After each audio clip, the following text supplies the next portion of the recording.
Welcome all back to the Dub and Harmon Show. I'm Dalton Wicks alongside Eric Harmon. Dalton, this week's episode, we got the NHL Finals update for your San Jose Sharks, NBA Finals update for your Golden State Warriors. Man, we're feeling good right now. And then we got that MLB update, A's and Giants. Bay Area sports is really just at a great point in time right now. It is. Exciting times. Loving this. Loving being a fan, watching all of it come together. Despite the fact that one of our teams are down in this series, this is really one of the best times to be a Bay Area sports fan. You can't ask for more. I stayed watching even when I was away in Idaho. Sorry again for last week. I was up eating some potatoes. I even brought you back some potatoes, man. Yes, these are delicious. No. Yeah. So you're up in Idaho. I've been, just doing my thing this last week. Hasn't worked out well for me. But here we are, ready to get this radio or this podcast going. We're here to please you. Yes, let's talk some sports. Let's get into it. So we're starting off, you want to go NHL? Yeah. Start the NHL. San Jose Sharks, we have just, tomorrow, I think tomorrow is going to be Game 6 of the Stanley Cup Finals. So we're 5 games into this at this point. San Jose Sharks, Pittsburgh Penguins. Sharks down 2-3 in this series so far. Where Pavelski at, though? Yeah, that's a good question. I mean, there are so many questions going into this series because you have two such different styles of play. I think I talked about it the last time we talked Sharks. You had the Sharks using their puck control and their ability to cause turnovers against the Pittsburgh Penguins, who are just a lot faster than them. And what we've seen so far is it seems like the Pittsburgh Penguins have been the better team, getting to the puck faster than the San Jose Sharks. Haven't been able to slow them down very much whatsoever. They've just held on to survive through these 5 games so far. They were down 3-1 going into Game 5. A couple nights ago. They needed to win. They're at home or on the road in Pennsylvania, in Pittsburgh, and they pulled it off. They were saved. They had their skin saved by their goaltender Martin Jones. So it's ridiculous how he's been in these playoffs. Just saves on top of saves on top of saves. I think he had 44 in Game 5. And we're going to need more of that. I think he's going to need to steal at least one more game this series. Because one of the questions you just asked, where's Joe Pavelski at? Oh, man, those top lines of Pittsburgh are just so dominant with the puck. It seems like it's been such a trouble just for that first line to stay in control of the puck. And then they haven't been able to make the main passes they need to make once they have control of the puck. And then they've been missing shots. I mean, I think the speed of the Pittsburgh Penguins has just put the Sharks just a little bit past their... what's the word? Their comfort zone, I guess, and they're a little bit outside their comfort zone, and they've looked a little slow out there. They just look slow, and Pittsburgh has just been putting the pressure on. So they'll need to survive another 2 games. Whether they can do it or not, I'm still a fan, so I'm going to say yes. But it's going to be Game 7 in Pittsburgh. Game 7 would be in Pittsburgh, yes. That's a bummer. So. I mean, yeah, they're luckily yesterday, or 2 days ago, I should say. I keep thinking, I forget they get 2 days off.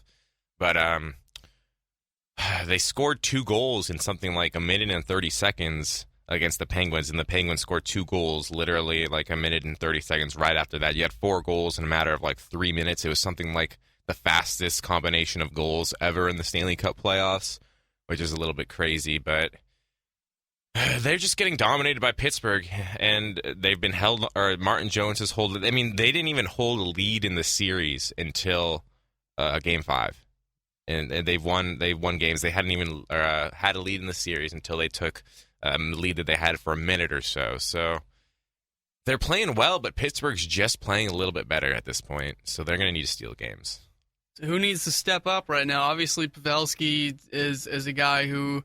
they really rely on and count on as a leader for that team to set the tone for everybody else. But is there anybody else who's having a bit of a lackluster series that we really need to look forward to him stepping up his game to another level? I don't know if it's a person maybe per se, but it might just be a unit, the power play unit of the San Jose Sharks. This is something this unit, that's Joe Pavelski, Brent Burns, Joe Thornton, Patrick Marleau, and then the fifth might be Vlasic or someone like that. But they have been inept in these Stanley Cup Finals, and that's where you'd see a lot of that first line get a lot of their points by putting up power. The Sharks have had the best power play in the playoffs so far among any of the qualifying teams. So that's gone completely away, though, and I think that's where a lot of the production's disappeared. I mean, other than that, first line, as you said, Joe Pavelski needs to get to it. I don't know if Joe Thornton has had the biggest game or the biggest series. That first line's been kind of a silent. But what also has happened is they lost Tomas Hertl. Tomas Hertl got hurt, I think I don't know if it was after Game 2 or during Game 2, but he's been out of the series since then. He's one of their top 6 players, big hole there. So, I mean, Logan Couture has stepped up. Logan Couture has been just amazing these playoffs. He came up big again in Game 5. I think he had 3 points on Thursday night. So really, yeah, he's the team leader in the playoffs, 29 points. He's probably going to lead unless like Pavs, Brent Burns, or Phil Kessel go off. It's probably that he's going to lead the league in points at the end of this postseason. So he's been good. He's been controlling play. He's actually been one of the players who's been able to control play in Pittsburgh zone by making moves. He's got something like the highest offensive zone possession times on the team. So he's been playing well. But Pittsburgh's been playing well as well. I mean, Pittsburgh is so good at blocking shots. I didn't realize that they'd be able to just stuff, basically. They've eliminated Brent Burns from most of these games just because every time he shoots the puck, it's getting blocked and they're going the other way. So the Pittsburgh Penguins definitely have been I underestimated them a ton. I was saying that I think we're going to run over Pittsburgh, and that was pretty stupid, but it's been a Well, hey, the good Warriors series so far. made the comeback against OKC, so yeah. it's possible to come back in a series like that. It definitely is possible. Would you say that because the Sharks aren't really putting as much pressure on the offensive end, that's kind of leading to them being a little bit more vulnerable in the defensive end? Absolutely. What's been happening is Pittsburgh been putting a lot of pressure on. It's been stuck in the San Jose Sharks zone, and what's been happening, a lot of the goals that they've been giving up is that third defensive pairing line of Roman Polak and Brandon Dillon. And what they have the pressure put on them, and then they make just a stupid pass, like trying to get it from one side of the ice to the other side in front of the net. It's getting stolen. Passes are being made by Pittsburgh, 1-2 tap in, like just ridiculously stupid goals because of the pressure. That's what. I mean, these teams kind of play the same game where they're going to try a heavy forecheck. Pittsburgh being a little more quick with it. San Jose bringing a little more strength into the equation, but they get a heavy forecheck, make your defensive pairings make a mistake in their down low in their own zone, and then just bang, and try and get that quick counterattack and put themselves up a goal. So they have been exploiting that on the San Jose Sharks. San Jose Sharks' third defensive pairing line hasn't been good. Even there have been guys across. Justin Braun's made a couple of mistakes. I mean, there have been, although Justin Braun's been great offensively, surprisingly, this series, so I can't really say he's been a wash, but there's just been way too many defensive mistakes due to the pressure, like you just said, that have been costing just Martin Jones had to play out of his mind to keep this team in the series. So we need a lot of Martin Jones, a lot of more Logan Couture, and then hopefully Pavelski and maybe Burns digs his way out of the hole that he's dug himself. Yeah. And I think if all those guys come together, we should be looking pretty good for the next game or two, right? Yeah, hopefully maybe we could see Hertl come back too. There's a chance, even though the report came out that he's done for the rest of the series. But yeah, we're back home for Game 6, so we put in one good performance at home, and I don't know if we anything can happen in a Game 7 because it doesn't matter how you win those 4 games. You just got to win those 4 games. So I'm looking hopeful to tomorrow, and then I don't know if it's Thursday or whenever that game is, but let's go Sharks. All right, so we're going to jump into some baseball talk now. A lot been going on. We're getting towards the middle of the season. We're finally starting to figure out the sellers and the buyers and who's going to be contending and who's not. We're also finally getting to the cursed part of the San Francisco Giants schedule. So it's been a cursed season for the green and gold. So hang in there, man. It'll get better. The grass is greener in July. Yeah, it definitely is.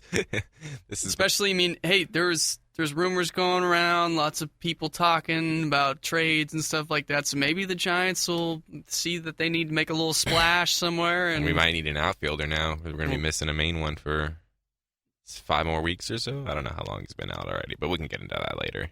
Yeah, he had a bit of a setback, right? Hunter Pence, yeah. It's not been a good deal. So in a more broad looking at let's take a look at the standings right now. At least we can get a bit of a playoff picture. The Texas Rangers are leading the AL West pretty comfortably at 37-24. They also have the best record in the American League. Texas Rangers. Wow. What is this, 2011? Hey, Patrick, what am I now? Stupid? No, I'm Texas. Wow, I hate the Rangers. Actually, I don't hate the Rangers. Good on Adrian Beltre. I'm always a fan of him. Yeah, so, don't touch his head, though. Yeah, that's Don't touch his head. literally the name of my fantasy baseball team. How can you hate on Adrian Beltre? Yeah. He's. I love that. I already gushed all over that rookie, Nomar Mazara, for them. He's fantastic. And They've got Darvish is back now? Darvish is back. Odor's been getting it done, obviously, yeah. For the Rangers, both physically and mentally. He came back and just got right back to it. It was like right back to it. He's their leadoff hitter right now, I believe, and then they've got Mazara and Beltre in the middle of that order, and then I don't know, they've had Joey Gallo, their top power prospect, up and down a little bit from the minors, so he's been providing a little bit of pop, and then, like you said, Darvish back and healthy, and the bullpen's been doing all right. Recently out of jail, Matt Bush. Yeah, Matt Bush throws 100 miles an hour, and they just realized that after he came out of jail. Yeah, so he's been gunning it for him. He's been doing pretty well. Yes, I mean, they're good this year, man. Well, maybe they'll finally. No, what's going to happen if they're good this year is they're going to go up and they're going to have their hearts broken by an even year squad out of San Francisco. We'll get there. We'll get to the National League. We got to keep sweeping through the American League first. All right, so the AL East leaders. Yes, I know I skipped the Central. We'll get there. The AL East leaders, not the Boston Red Sox. Wow. It is the Toronto Blue Jays 2.0, a.k.a. the Baltimore Orioles this year. Killing it. Hard-hitting team. I mean, their offense is just top to bottom, just pretty dang scary. Like how I didn't cuss there as I pull up the line. They are very scary. Yeah. That's such a formidable lineup. I believe they moved Adam Jones up to the leadoff spot or up in the higher part of the order just because there's nowhere for him to hit in the middle now because you got Trumbo and Davis entrenched in the 3-4 spots. Mark Trumbo. Who would have seen him coming back this season and just putting together what he's batting like 296, 20 home runs already this season, like 20 dingers. He is your leader in home runs in the majors. He'd become a joke. He was overhyped coming out of as a rookie, and I think people turned on him. And he had such an easy name to make fun of, Mark Trumbo, Mark Dumbo. The joke's right there already for you. Yep. So I mean, it's and he has a stolen base this year too. What? So they had the give him the MVP right now. Oh man. Is it a little bit? I don't know, but it's not too early. I say give it to him. Let's give it to him right now. He is definitely a contender. He's definitely a contender. The Orioles are in the driver's seat in the AL East, and you could make a very, very solid argument that he's your AL MVP right now. Mm-hmm. Like you said, 292, 20 dingers, almost 50 RBIs, 947 OPS. He's been killing it. And although you look at his career stats and peripherals, and it suggests there's a bit of an outlier here. He's hitting 250 for his career. Yeah, it's definitely not the norm. And about a 770 OPS. So yeah, well, maybe he's just finally found his right niche and his right team. Maybe there's something to be said about surrounding him with other guys who can hit. And I love he's got a sweet swing. He's got a very nice swing to him. So when he connects, it's awesome to look at. But, maybe he continues this ride throughout the entire season and he just kind of comes out of nowhere and snatch the MVP. I mean, Trout's not quite up to Trout level, and Donaldson's having a bit of a struggle this year. So, it's wide open. There's there's three guys, though, out of another team in the AL East who might have something to say about that. Boston Red Sox. Yes, got to address the Boston Red Sox, too. By the way, can't completely gloss over them. The Seattle Mariners, got to give them a little bit of credit. They're also sitting at a wild card spot over in the AL West, but just about 3 games back behind the Texas Rangers. And hey, Robinson Cano and Nelson Cruz, boomstick baby. Yeah. They're holding that team in this race right now. Nelson Cruz, another boy, used to be out of Texas. I guess it is 2011 producing as if it's still 2011 for him, showing how old is he? He's 35 at this point. Okay, so I thought maybe he'd been up there in 39, 40 years old. Quite a bit of power still, and him and Cano, like, it's just totally hitting that team into the postseason right now. And, of course, Felix Hernandez, still Felix, Hisashi Iwakuma, Taijuan Walker, pretty decent pitching staff there as well. So Those two teams, Texas and Seattle, both sitting in playoff spots. We just mentioned Baltimore, and then you were just getting into the Boston Red Sox. Boston Red Sox. Yes, the trifecta of David Ortiz, Jadley Brack. Oh, Jadley. You could do so. You could. Jackie Bradley Wow, Jr. thank you. All right, it happens. And Mookie Betts. Oh my gosh, I love me some Mookie. Unstoppable threesome. I think David Ortiz has put up just. If you take his stats over the last 162 games, he's put together the MVP year, and now he just needs to do that for a little 4 more months this season. And I don't understand how he does it at this age still. I mean, maybe it's the reason he's getting tested so often by the MLB. That only happens for guys who have been caught with steroids once already. So I'm just saying. But you forgot to mention the other key contributor there too, the reincarnation of Tim Wakefield. Stephen Wright. Yeah. Oh man, Stephen Wright, that knuckleballer. It's so dirty. I love. Picked him up about 2 months ago in fantasy baseball, and I've just been like, who is this guy? I didn't even know he was a knuckleball thrower until last week, too. I saw some knuckleball highlights on Reddit, and I was like, oh, man, this guy's legit. This thing just dances. That knuckleballs, I mean, that's just, there's only, been 3 guys in the past, maybe 4 or 5 guys in the past 15 years who have been able to throw it successfully. Him and Wakefield's the guy. Yeah. I mentioned Wakefield because he was also a Red Sox. Yeah, I think there's only the 3 guys that I can think of off the top of my head right there. So it's such a rare pitch, and when you really master it, that's something that I'll just sit there and watch. Usually I'm not a big person on just sitting there and watching baseball on TV because I'll get bored. But if I see a knuckleballer is out there, I'm just like, oh. Let me just watch him dance. Let me just watch it dance for the next 2 hours. I am perfectly fine with watching this dance and just see what he can do out there. And he's been so good with that. What have his stats been so far this season? Something like a 2.09 ERA, 7 wins. He's got the leading ERA in the American League. Wow. Yeah. He's from California too, so Torrance, California. Good for him. So he could get himself an all-star berth at least. I mean, he's sitting in Cy Young contention right now, too. Yeah, his average pitch speed is a 74.85 mile per hour knuckleball. So that's a pretty fast knuckleball, actually. Yeah. That's pretty good speed. Let's see. Anything else to pull up on him that's pretty cool?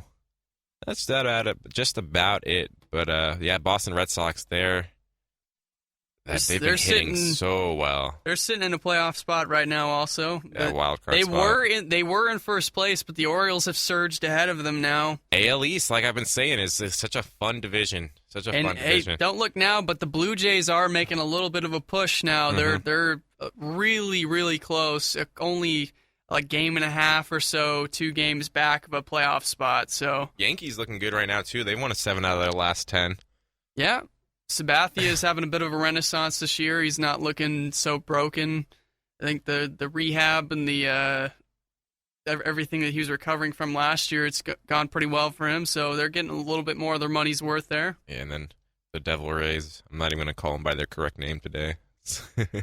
And then we do have to get. Yes, I know. I mentioned I skipped over the AL Central, but it's because I wanted to save this surprise for last. Who do you think's leading the American League Central right now, Eric? Well, my best guess would be the Royals or the White Sox, This has been my my dark horse team that I've been wanting to surge in the AL Central for a little while. You talking about the Tribe? I'm talking about the Tribe. You're talking about the Tribe. I'm talking about the Tribe. Oh, what? Okay, let me pull this up real fast. Cleveland Indians. 34 and 26? Yes. Everyone else is sitting at 500? What is happening in the... everyone except for the Twins. Yeah. The Twins are pretty far back. But what is happening right now in the AL Central? I'll tell you what happened. The White Sox cooled way down. Sale's fallen into Sale still got the most wins in the league, but he got tagged by Hosmer last night, and he's kind of settling a little bit more down to earth. Not quite as crazy as he was to start the season. The Tigers just are very inconsistent. Got Justin Upton, who's given them plenty of strikeouts instead of home runs this year. And Jordan Zimmerman's fallen off a bit for the Tigers also. And the Royals have just been decimated by injuries to their pitching staff. Yeah. They lost Moustakas for the year. So this This is Cleveland's Wow, AL time to Central has shine. opened up, yeah. Don't worry, Cavs fans. You've got another hope. Don't worry. You've got Rajai Davis and Jason Kipnis, Wait Michael a second. Brantley. Wait, you did not just tell me that Rajai Davis is on the Cleveland Indians. Heck yeah, he is. Oh, man. Rajai Davis is literally my favorite player. What? He is on the Cleveland Indians. Oh, my gosh. Like, when he came over to San Francisco first. He was on the Pirates, I'm pretty sure. And he came over to San Francisco, and he was like the fastest outfielder. What year was that? That was 2007. So that was right in the we still really suck stage. So we had Rajai Davis center field, and that guy was so fast. He batted .282, had a great year and a half with the Giants. The next season was pretty bad. He went to the A's, Yeah, too. he went to the A's. No. This continues because I went to a lot of A's games while he was playing for the A's, and we loved Rajai Davis. Like, we had this inside joke that he just runs so fast and for so often that eventually, like, his just feet are going to be, like, it's just going to be nubs. He's just going to be running on bleeding nubs, and he's going to be flying around making diving catches because that's what he does. I mean, never the best. I mean, he would have to make those diving catches because he'd make some bad reads on those plays, but that just made it all the more fun. So, yeah, I'm 100% behind the Cleveland Indians now. I had no idea that Rajai Davis was on this squad, and this changes things. It's not just the batting and the fielding and the offensive attack, though. I mean, it's mainly due to that just awesome pitching staff they have. Of Danny Salazar. Carrasco when he's on. Kluber obviously has a Cy Young to his resume. And then Trevor Bauer's been pitching a lot better lately. I love the hashtag that's been going around with him that's trending when he throws well, Bauer outage. I love it. That's nice and catchy. Yeah, that is good. I mean, their whole pitching staff in general is just pitching a lot better than, or a little more up to potential than recent years. So yeah, let's go Cleveland Indians. I want them in the playoffs. I've been pushing for this Indians playoff run. Oh man, I'm looking at their K through 9s right now. They've lots of strikeouts. Danny Salazar 10.67, Corey Kluber approaching 9, Trevor Bauer approaching 9, and then Josh Tomlin's only at 6 right now. That's a fun team to watch from the pitching side, man. Wow, I did not see Cleveland doing this well so far. Michael Brantley and Francisco Lindor, some nice bats in that lineup as well. Yeah. Carlos Santana. So yeah. Those are your guys.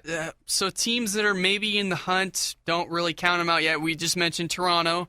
So Toronto could definitely squeeze their way in there and swing their way back into the playoff race.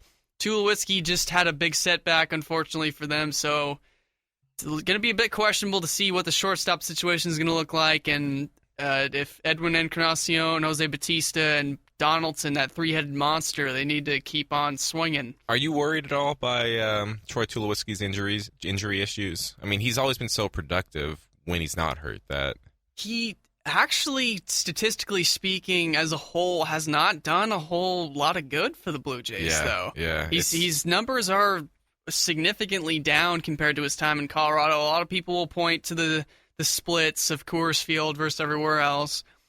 I think he has the potential of succeeding in other places other than Coors Field. It's not clicking for him in Toronto. He's only played 87 games with these Toronto Blue Jays, so only half a season worth of stats. But I mean, last year the 41 games he played, 240 average, wasn't looking good, and this year the 46 games he's played, 204 average. So I mean, he's not hitting for an average at all. It has not been a solid start for. Let me see. So maybe they're even benefiting from not having to play him every. I mean, it's entirely possible. Because it's going to be interesting. Because when is his contract? He's coming up for a. He's getting paid a lot of money right now, for sure. Oh no, okay, so he's still under contract until 2020 with a 21 team option. Okay, so never mind. I thought he might be coming out in free agency in the next couple of years. So yeah. But luckily for the Blue Jays is they had a lot of infield depth. Also, they had Darwin Barney, Ryan Goins, and the guy they welcomed back from injury who had missed a lot of time, Devin Travis, the young second baseman. I really liked him last year before he went down with some major shoulder surgery. But he's been doing very well for the Blue Jays since they welcomed him back, and he's a nice presence to have in that lineup. He's real young too, so he's not the biggest of expectations yet, but he has a high ceiling, so he can really work his way up to hitting the crap out of the ball and being a leader on that team. Yeah, he's only 25, second year in the league, and he's got called up on May 25th. He's a bit of a slump in the last 5 days or so, but I mean, we only have 15 days worth. Small sample size. Yeah, exactly. Small sample size. So it'll be. He's got to work his way back. He's missed a lot of time. Yeah. He had a pretty significant shoulder injury that he had to work his way back from, and once he gets in the swing of things, I think he's going to be a big help for that team. Yeah, when you have a major shoulder injury like that, even when you start playing games, you feel like you need to get like a good amount of games in to just feel normal, like gameplay ready. Yeah, so maybe the Blue Jays make a little push in there, and I'd say the only other team that I'd maybe throw in as a possible playoff contender, well, the White Sox and Tigers, yeah, and Royal. The AL Central, you can't really count them out. The other team I was going to look at, even they had a really rough start to the season, the Astros. Yeah. Maybe making a push, but it's largely been in part because of Keuchel has just totally not fallen off. He's pitching like Keuchel when he first broke into the league. I remember Keuchel when Keuchel first pitched in the league, and he was awful. Yeah, he was very bad. And then he finally turned things around and started pitching a lot better. But yeah, he was not good at all when he first started his career. And he's kind of reverting back to those ways right now. Pulling up Houston Astros, their schedule in June. Get all these ads out of the way. Oh my god. Well, they're in luck if they have to face the A's. They got the Cardinals coming up, and they got the Reds. So, I mean, they already faced the A's, and they swept the A's on 3rd through the 5th. Hey, cheer up, Astros fans! You get the A's twice next month, so just wait for July. Wait for July. And they got pretty badly beaten by the Rangers, though. Rangers took 3 out of 4 from them, and then they have a 3-game set against the Rays. That was a key series right there because Texas was really hot and flying really high, and that would have been a huge boost for the Astros' confidence if they could take them down, but they got beat. I want to see that Houston versus Texas rivalry ferment over this season or so. Have Houston get back in it and have those teams really start to hate each other because, I mean, those are the best rivalries. There's proximity, not only proximity, but also skill. That's when rivalries really start to get really. Yeah. So I like to see both. I'd like to see the Houston Astros put it together, make a postseason run. Carlos Gomez and Colby Rasmus also deserve a not so nice shout out as just they're struggling this year. Carlos Gomez, I mean, he was the talk of the MLB. Rasmus had a really, really hot start to the season, and he totally fell off. And then Gomez is just, like you said, he was really good, a 5-tool player not so long ago. Big trade acquisition for the Astros, and then he's just 182. Wow. Yeah, it is not clicking for him right now. It's almost another Troy Tulowitzki situation. It's moved over to the Houston Astros. And last season played 40 games, 242. This year he's played 42 games, 182. I mean, it's almost that's almost identical in terms of batting average and games played. They gave up a decent amount of prospect ammo for him also. Yeah, it's just trading for guys. It seemed like GMs as a whole, that trading for big name players and signing them those big contracts just later in their season just so often blows up in their faces. So often it just goes again, or it doesn't work out for them. But they just keep trying it. Oh, it's a trap. It's a trap that GMs are forced to play into, and it's blown up for Carlos Gomez, blown up for Troy Tulowitzki. Carlos Gomez is going to be a free agent after this season too, so it'll be interesting to see where he decides to go. And 30 years old, so getting up there. Yeah, we're going to work our way over to the National League now, and we'll start in the East now. Washington Nationals and your 10-win Steven Strasburg. Steven Strasburg has not lost a start in his last 17. Ooh, so he's reaching Jake Arrieta. He's the new Jake Arrieta streak, yeah, since Arrieta's got snapped. So, yeah, it's the Steven Strasburg show. He's showing the Nationals were pretty wise to give him that extension, that big extension that he just signed recently. So he's killing it right now, absolutely killing it. Yeah, he's always been that guy where it's just like, okay, well, when he puts it together, he's going to be incredibly dominant. He's got the fastball. He's got the ability to locate his pitches, but it's always been some sort of injury, some small thing getting in the way, you know, just a story about pitch counts, just always something weird, just to really distract him almost, to just throw him off his game. And finally, I shouldn't say finally, because I think he might have, I mean, look at his last year's stats real fast. His last year's stats were all right. I think he must have gotten hurt. In the second half, he actually pitched very well for the Nationals down the stretch. And then this year, he's sitting at a 3.03 ERA, 110 strikeouts. It's 11.51 K through 9. Ooh, that is just dominating out there. Not just him. I mean, the Scherzer is sitting right next to him in the strikeouts department too. So the Nationals got two guys in the top 5. Yeah, in his last 2 starts, he's only pitched 12 innings, and he's got 20 strikeouts. So, I mean, he's been dominant. Him and the team have been dominant. The Washington Nationals, led by somehow Daniel Murphy. I don't know how Daniel Murphy's it's a pretty sizable gap there with the batting average, too. He's leading all of baseball. Xander Bogaerts is next, and he's sitting at about 27 points lower. Yeah, it's just... you threw the stat me before the show started. You said that the leading in batting average was Daniel Murphy. What were the other 2 stats? Home runs was Mark Trumbo, yeah. And then David Ortiz. Which of those 3 are you most surprised by being in the lead there? Most surprised by?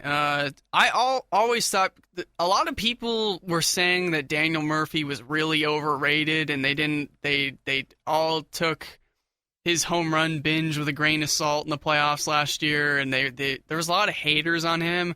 Well, for personal reasons that I won't get into. Yeah, you could definitely hate on him for personal reasons, but as far as just respecting the player and how his talent goes, he is very talented hitting, and he is a very good hitter. So I'm not as surprised that he's hitting for a very good average. It's a tough one between Ortiz still producing at the level that he is at the age of 40, and especially considering he's not in. Well, there's a difference between being in good shape, just like he's ripped, or versus just like good shape, like he's in decent enough shape to play 160 games. But then Mark Trumbo. I mean, I'd say.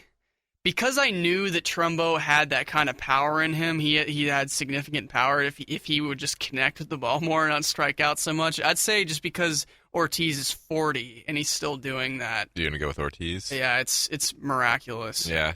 It's I look at it a little bit differently, I guess. Ortiz, I kind of looked at what he was doing. I had no reason to believe it was going to continue this year, but I looked at what he was doing at the end of last year, and I was like, okay, well. He keeps up a 75% of what he was doing last year. He's still a good player. And then Trumbo, I mean, I've never treated him seriously. I call him Dumbo all the time. So it's like, okay, well, now he's actually really good. I mean, he's had power seasons. I think he's had years of 32 home runs, on 34 home runs, as I say, as I literally have this up on my screen in front of me. So I'll just look at that instead of trying to remember it. But, I mean, 20 through 60 games, that's on pace for a very high amount. I mean, he's obviously not going to get there, and his stats will probably recede. But to see this production is very shocking. And Daniel Murphy, literally, like, all I knew of Daniel Murphy was, like, the limited experience I had playing the show and having Daniel Murphy on my squad. So so I didn't know much about Daniel. To me, almost, I'd say Daniel Murphy is the one, because I looked at his so far in the season. His batting average is 95 points up on what it was last year. So 281 still pretty good.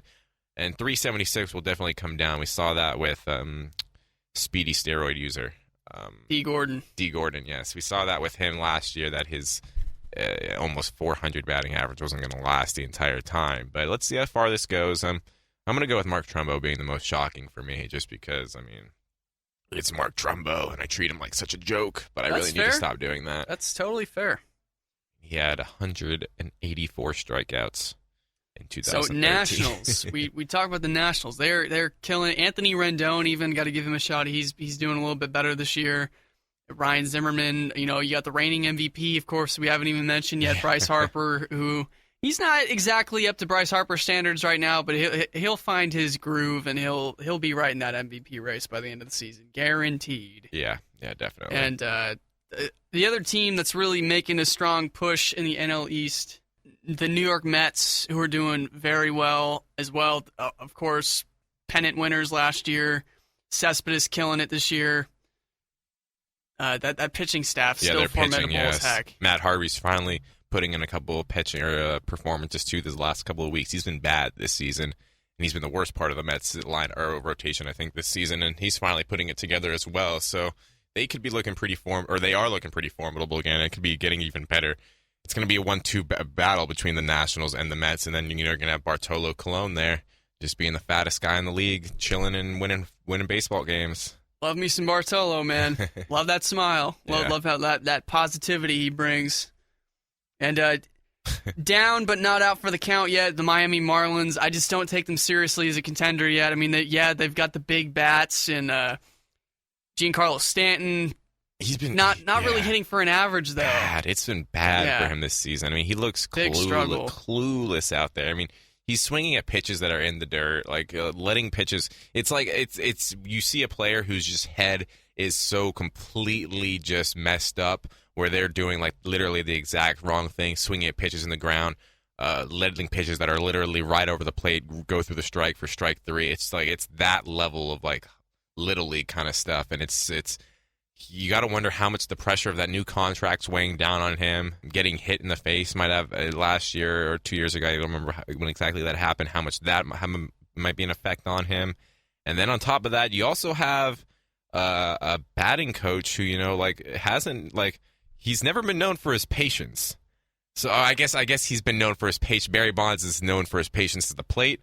Not much patience anywhere else. So they've already been showing clips of Stanton like swinging at a bad pitch and then just cutting to Barry Bonds just with a look of like disgust on his face, like what the hell was that? Like what are you doing? Like you got to wonder if maybe Barry is like putting some more pressure on him there as well. I'm just glad he hasn't shown Stanton his secret to success like he did to D. Gordon. Got him! Got him! Yeah, I know what you're saying there. It took me a couple seconds. I was like, "Wait, what do you mean? Like his just the way he jokes, transfers?" Just jokes. It's okay, Giants fans. Don't throw your pitchforks at me. Yeah, I know. Don't worry, I'm not. That doesn't make me angry, but I'm speechless. I don't have anything. Jose Fernandez is still doing well though, so you got hope, Miami. Fernandez. I think he's. You look at the top two in opponents swing through your pitches or swing through your strikes, missing your strikes. It's him and Clayton Kershaw, and he's actually better than Clayton Kershaw. He's also number 2 to Kershaw in strikeouts. Yeah. So that obviously makes sense. But yeah, he's been unhittable. He's got great hit and miss stuff. Yeah. He's always had it, and he had a little bit of a rough start to the season, but he's really settled into his own. And Miami, they've always been a team that seems to just produce relieving pitchers, guys who can get 40 saves for them every season. And I think they've got that a good relieving core this year. So they lost a big key reliever. I mean, not a lot of people are going to know about him, but he was a nice big young arm, Carter Capps, who was going to be he was closer potential for the Miami Marlins, and that was a big blow to lose him because he could have stepped into that closer role and been dominant for them. But they lost him for the season, so unfortunate for them. But they're still hanging around. Of course, they lost Gordon too because he decided to put himself before the team. And so the one guy I do love on that team, though, I mean, speaking of sweet swings from the left side of the plate on the Marlins, I love Justin Bour. If you haven't seen this guy, I suggest you go YouTube him, go watch his home run swings. I just love watching him hit home runs. He's very fun to watch. What position does he play? First base. First base, okay, so power position. Because you've already got one of the best, I mean, Stan has been putting it together. You already got one of the best outfields, so, I mean...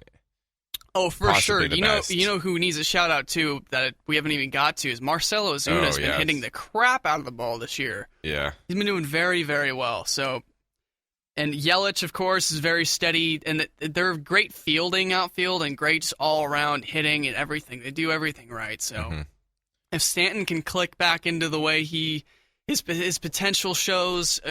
That outfield, it's very. I think they are the best. If they're playing at the best they can be, they are the best outfield. Get a little more support from their non-one starter.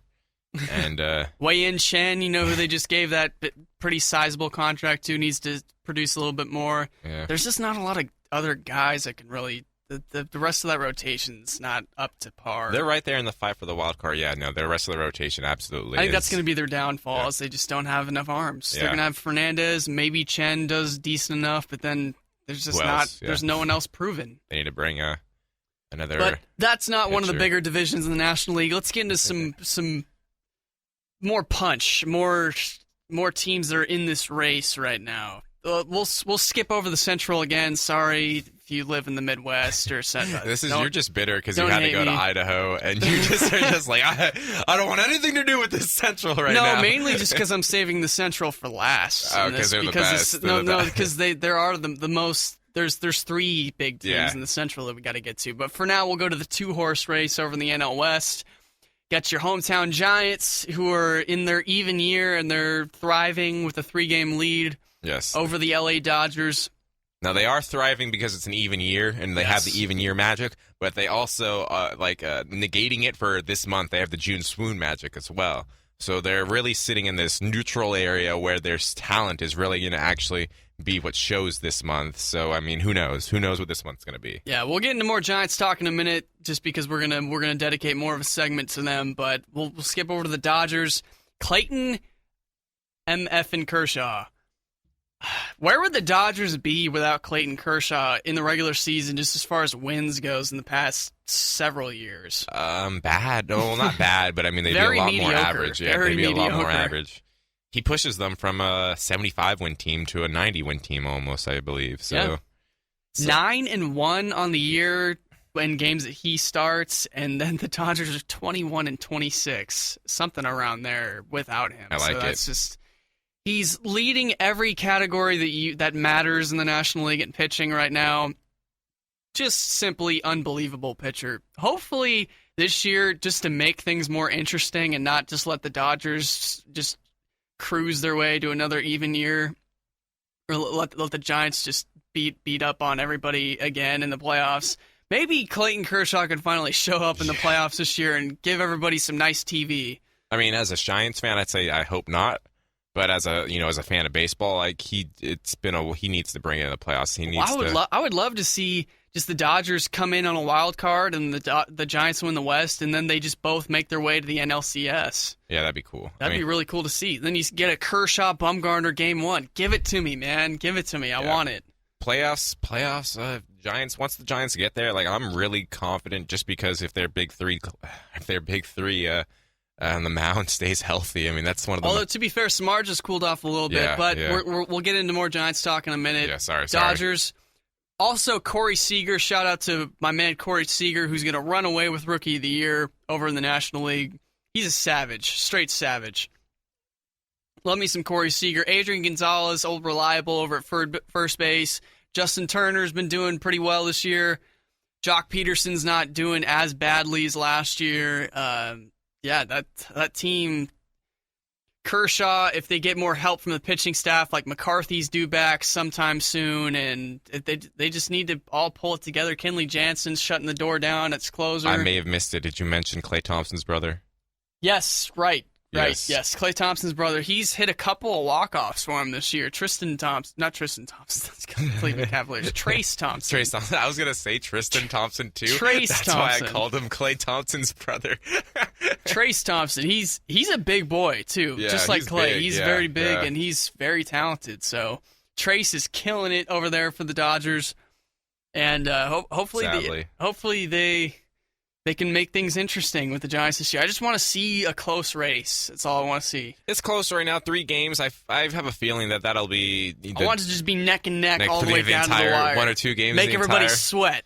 Yeah, that'd be some more torture. We Giants fans, we've been used to that, so that'd be another year of fun. But I mean, it all depends. I guess I'm being a little bit too superstitious with this right now, but I could see the Dodgers being, after the month of June, being up 2 or 3 games, 4 games, 5 games, and then just depends. And then just let's see how it goes for July, August, and September. Those two teams, I mean, they're both good. Not much else in the division, so. Quick shout out to Nolan Arenado. I'm sorry, I was going to give you MVP consideration. We're going to do our MVP so far this season, but I'm sorry, but your team just sucks. The Rockies, you'll be good maybe soon in the next couple years, but this is just not your time right now. Carlos Gonzalez might get traded. Sorry, funny. Rockies fans. Yeah, Rockies are 11-16 at home, and then 17-17 on the road. So not good numbers either way.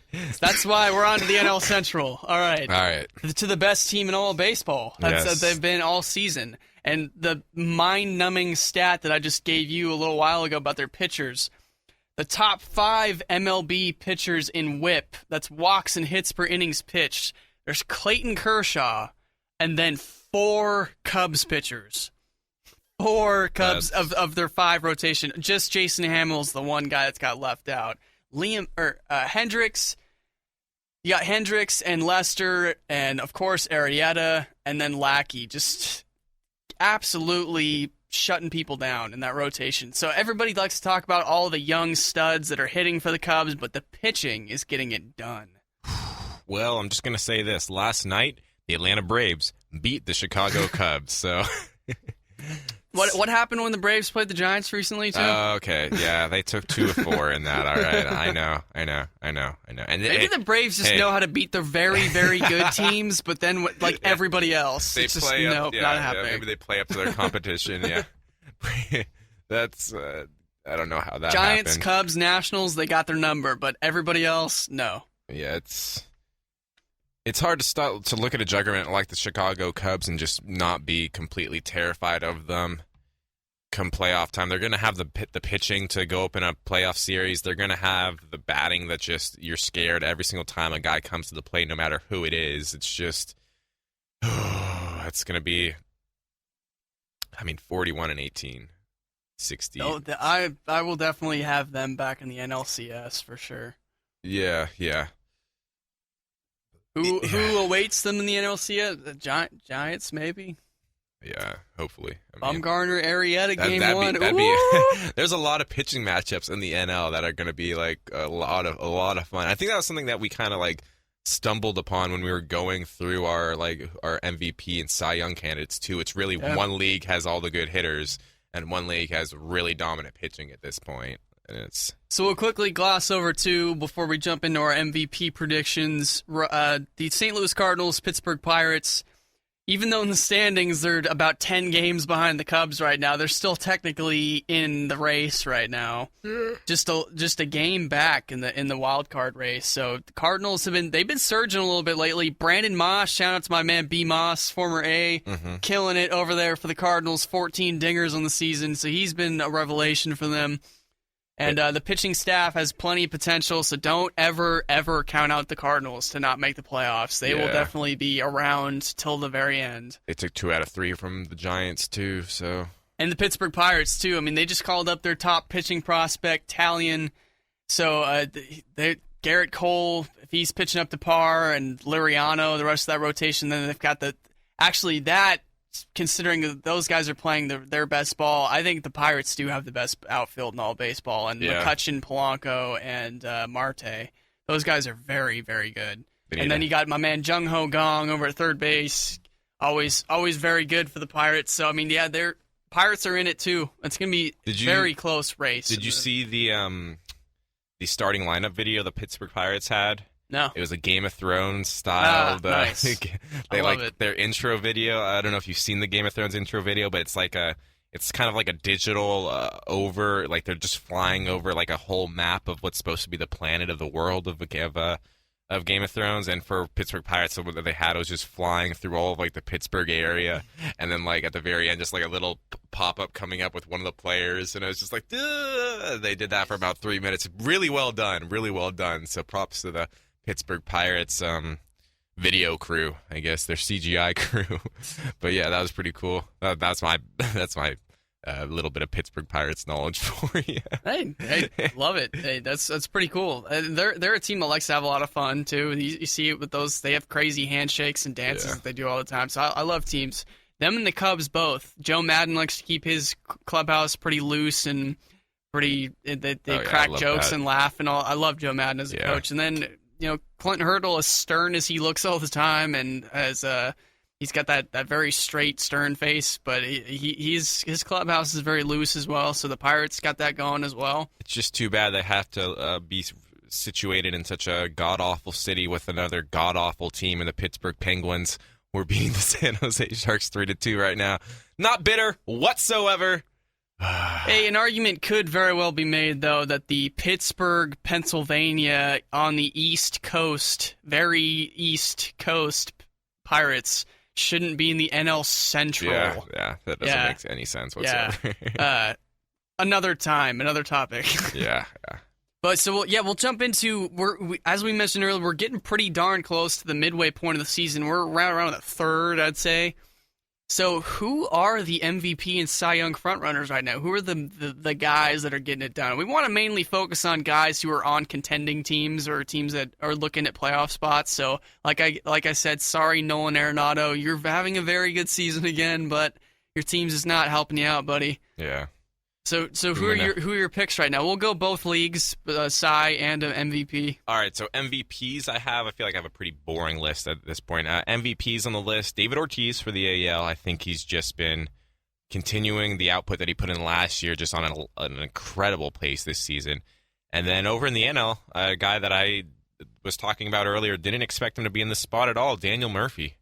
Daniel Murphy with that batting average over in Washington. I mean, they're in first place in their division, right? They're first place in their division, and he's really been a table setter for not only a table setter, but also like putting his own pop in. I mean, he's just been all around hitting just for the squad, setting things up, driving runs in. Just when you bat 400 on a winning team, and it's not like a D Gordon thing where like you're just like everyone's like, oh, he's just tapping it in and getting on base. He's been producing so incredibly well. So I'm gonna give that to Daniel Murphy. I'll jump into we'll just stay on the MVPs right now. So for my American League MVP, I agree at this moment right now, probably going to be David Ortiz. I mean, 340 batting average, 16 dingers, 55 RBIs to lead the entire league, and a 1,149 OPS. And yes, David Ortiz has a stolen base this year too. Mark Trumbo, looking at you. And it's the thing about David Ortiz. It's not like he's on some surge. Like I feel like he plays very consistently in that 340. Like he's been for the past year or so. He's been very consistent. It's not like he got to a hot start. He's just continuing what he was doing last year. It's why he just it's just when I see that consistency, it just makes me so happy. I don't know why. Yeah, no, he's a model for consistency for sure. He's been the guy in Boston for a long, long time. It's going to be sad for those fans to see him finally go this year. Yeah. But he's going out with a bang for sure. Just to throw another name in there, just because I don't want to, I want to give another guy a shout out. Is he plays in my division? I've not really liked him for a long time, but I got to give credit where credit's due. Robinson Cano is still killing it for the Mariners. He had a rough season last year. Yeah, he definitely did. Definitely did have a rough season, but there was a lot of talk about there were some very nagging injuries that he wasn't really talking about or bringing to light. He's just kind of toughing it out. But he's a lot more healthy this year and is definitely showing. He's almost at 300 batting average, 18 home runs, 50 RBIs, and no stolen bases. Oh, David Ortiz got him beat there. And a 935 OPS.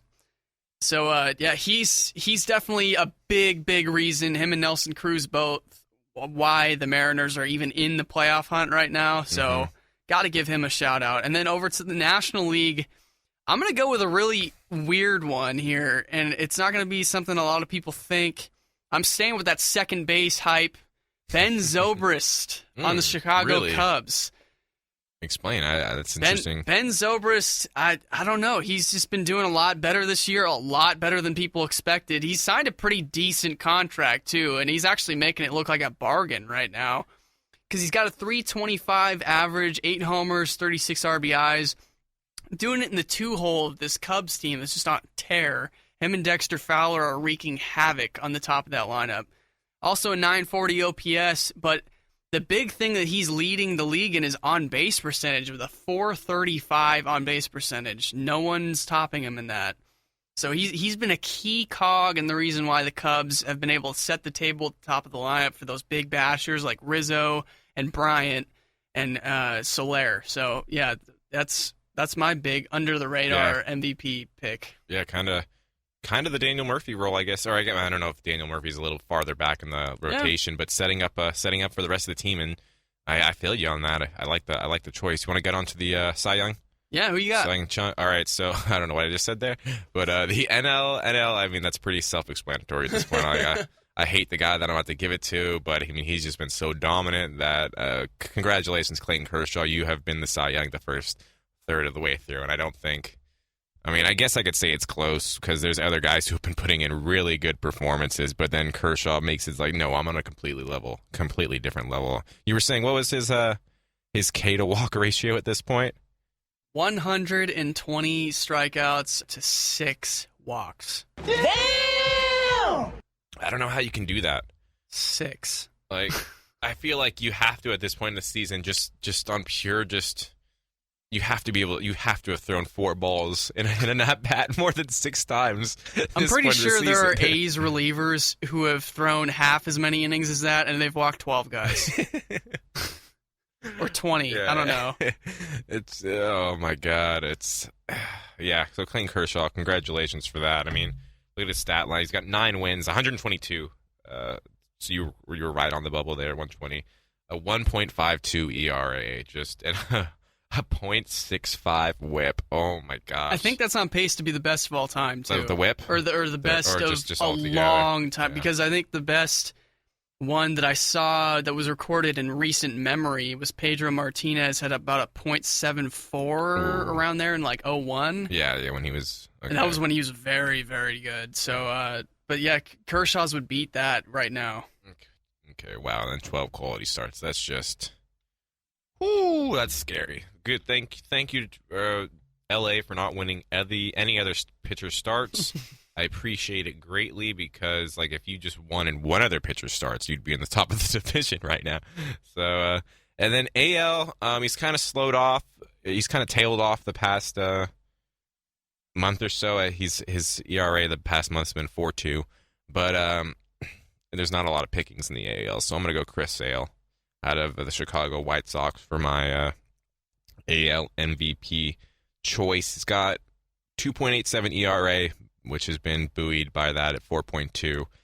10 wins on the season, though. You said he's not 10-0 at this point, but he's got 10 wins on the season. He's got 9 quality starts, 1.01 WHIP, and 8.51 K through 9. So those are my AL and NL Cy Young choices. This is where I normally like to throw in some other candidates. I will just for the sake of it, but unfortunately, I can't say that anybody else is more deserving than those two guys. Kershaw and Sale, those are your guys right now. Yeah. Those are the guys that are going to win it. Sale, Cy Young, it's not as important as the MVP is picking a guy that's on a contender. Chicago's still a contender, but even if Chicago didn't make the playoffs, the White Sox, of course, then I think Sale still, if he continues on this pace, would still win. I mean, look at Corey Kluber winning it the other year, and Cleveland didn't play all that well. So there's one name I wanted to mention. I forgot. I think I know who you're talking about. Yeah, the knuckleballer. Yeah, the knuckleballer from Boston. That guy has been Stephen Wright. Yep, has been absolutely dirty, throwing that 75-mile-per-hour knuckleball. We talked about him earlier. Just Dickey won the Cy Young for the National. I think it was the Mets. Yeah, Mets would be for 2012 or something like that. So. Yeah, so Knuckleballer's done it recently. Could happen again. We'll see. Would love especially to see Boston makes the playoffs. Yeah, and especially since I have him on my fantasy baseball squads. Keep it up, Steven. Also, going to give a shout-out to 2 other pitchers. Jake Arrieta, of course, still the man over in Chicago, 1.8 ERA. And Kershaw still got him beat by 1.52. And then also the only other pitcher to join those two with sub-2 ERA is Madison Bumgarner. Yeah. Over on the Giants. So those 2 guys are going to be breathing down Kershaw's neck, so he's got to keep. But I mean, right now it's not even close. Still, Kershaw's running away with it. But those guys could still, if they keep up the pace, I mean, Noah Syndergaard over with the Mets, he's another guy to throw in there to contend as well. But for right now, it's pretty much set. Yeah. Agreed 100%. So we could briefly talk about how the clubs are doing for the Bay Area, A's and Giants.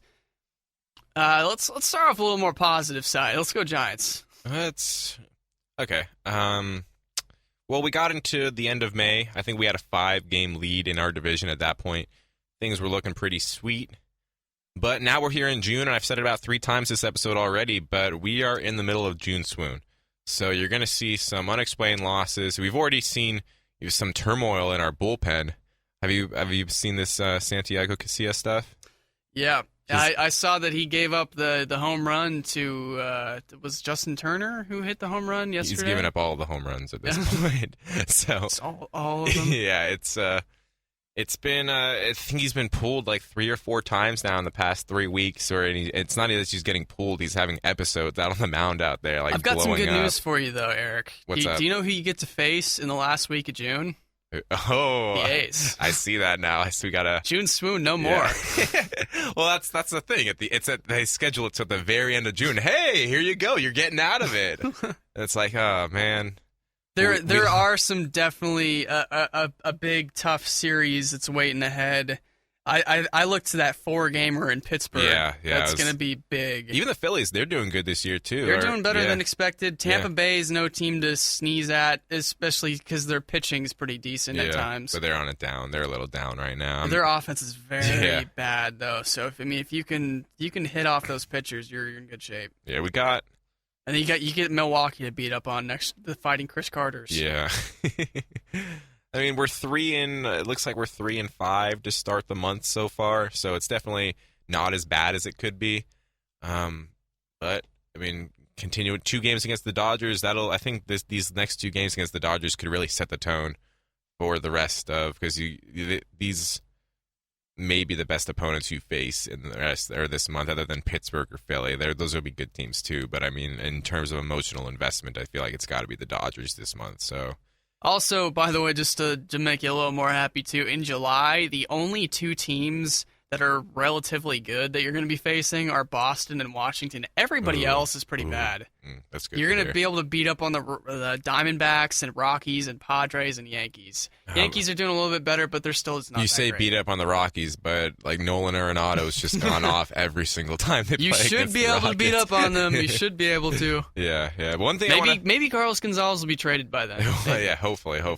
One thing I wanted to mention, not really related to playing the games, is Madison Bumgarner. All this talk about him doing the home run derby. I would love Could happen. Because I saw this stat. It was something about home runs per at bat, and Bryce Harper's at 10, Mike Trout's at 10, Bumgarner's at 20. No, Bumgarner's at 10. He's at the same pace as these other guys. I mean, obviously it's because he's not hitting as much. And he's probably getting better pitches because he's a pitcher. But still, like he wants to do the home run derby. His odds are at something like 1-10 for the home run derby. So that'd be like so much fun. Is this? It's never happened before, I'm pretty sure. But that'd be a moment. That'd be a historical moment to see him do that. I'm gonna say that he's the best candidate on the Giants to be in the home run derby. I'm just saying. That's half directed as an insult to the offense that they're just not that powerful, but it's also Bumgarner is that powerful. He really is. They showed his batting practice at St. Louis. He hit it the deck above the Big Mac deck. Wow. Only 2 people have ever done that, and I don't remember who the second person was, but it's been him and one other person have done that in batting practice. He brings the bat, like ridiculously so. Yeah, no one's going to deny his talent at the plate. No one. Put him in MLB. Talented. Put him in. Other than that, though, I'm trying to think. Love to see it. What else to say about the Giants so far? Still in first place, 3 games up. Bullpen's imploding. Hunter Pence got hurt.